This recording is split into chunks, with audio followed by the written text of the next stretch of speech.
Dieu, shalom peuple d'une d'adoration avec Jésus. Grande est notre joie de vous retrouver encore dans cette tranche que nous avons intitulée l'Antichrist versus Jésus-Christ. Dans la vidéo précédente, nous avons donné deux grandes différences entre l'Antichrist et notre Seigneur Jésus-Christ. Nous avons dit que l'Antichrist sortait de l'abîme pour accomplir la volonté du diable, tandis que Jésus-Christ descendait du ciel pour faire la volonté de Dieu. Et il venait au nom de son Père.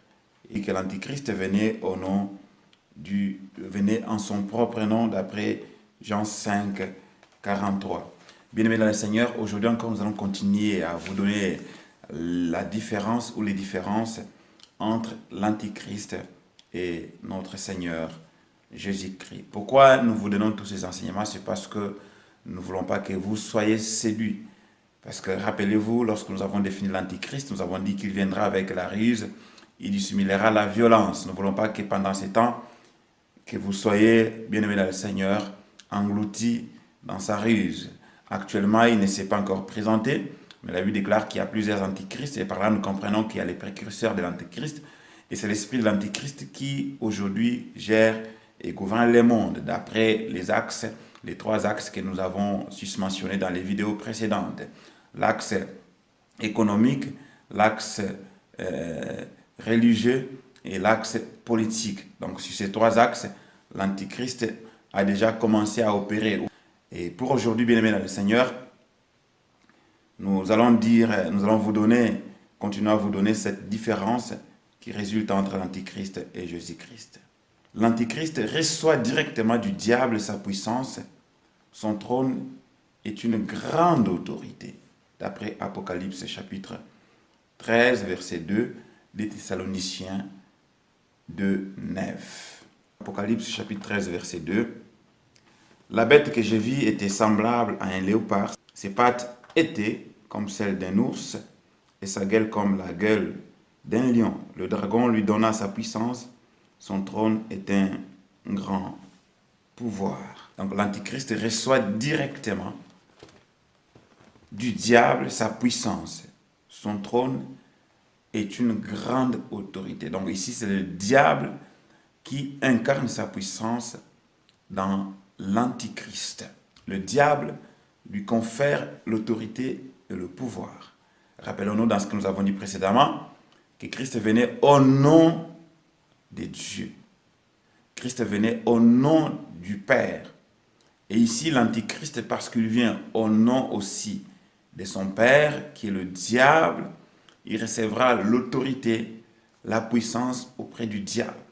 Et un signe très remarquable que le livre d'Apocalypse distingue ici, c'est quoi? Il dit que son trône est un grand pouvoir. Oui, effectivement, lorsque l'Antichrist se manifestera, son trône sera un très grand pouvoir. Sera un pouvoir vraiment énorme. C'est pourquoi on nous parle, par exemple, du nouvel ordre mondial. On nous parle de l'écuménisme, parce que ça c'est diabolique, c'est satanique. En tant que chrétiens, ne commettons pas l'erreur d'entrer dans l'écuménisme, de nous associer à toutes les religions qui prennent aujourd'hui un culte écuménique. L'Antichrist, son trône sera un grand pouvoir. Nous allons assister aussi à une économie mondiale, donc une économie unique. Aujourd'hui, on nous parle de la mondialisation. Cela, bien aimé dans le Seigneur, présage déjà que l'Antichrist voudra que tout le monde entier soit uni autour de lui, tout le monde entier l'écoute, tout le monde entier applique ce que lui dira. Et c'est, bien aimé dans le Seigneur, sera dans la violence et dans le meurtre.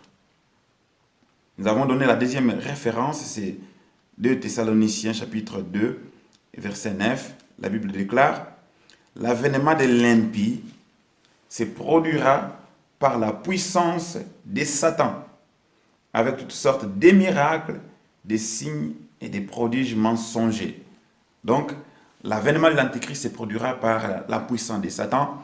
Et cela se fera accompagner par des miracles, des signes dans les cieux et beaucoup d'autres miracles mensongers. Bien-aimé le Seigneur, l'Antichrist ici viendra pour persuader le monde que c'est bien lui le Messie, c'est bien lui le Sauveur, alors qu'il n'en est pas du tout question. C'est bien lui qui vient éradiquer tous nos problèmes, éradiquer nos maladies, éradiquer nos difficultés, les problèmes sociaux qui existent actuellement. Et cela avec des grands miracles. Oui, les gens seront délivrés au nom de l'Antichrist. On va soi-disant chasser les démons au nom de l'Antichrist. Bien-aimé le Seigneur, c'est ce qui se fera, ce qui se produira, bien-aimé le Seigneur. Ce sera un grand pouvoir, une grande autorité, et le monde entier ne dépendra que de ce pouvoir-là, de l'Antichrist.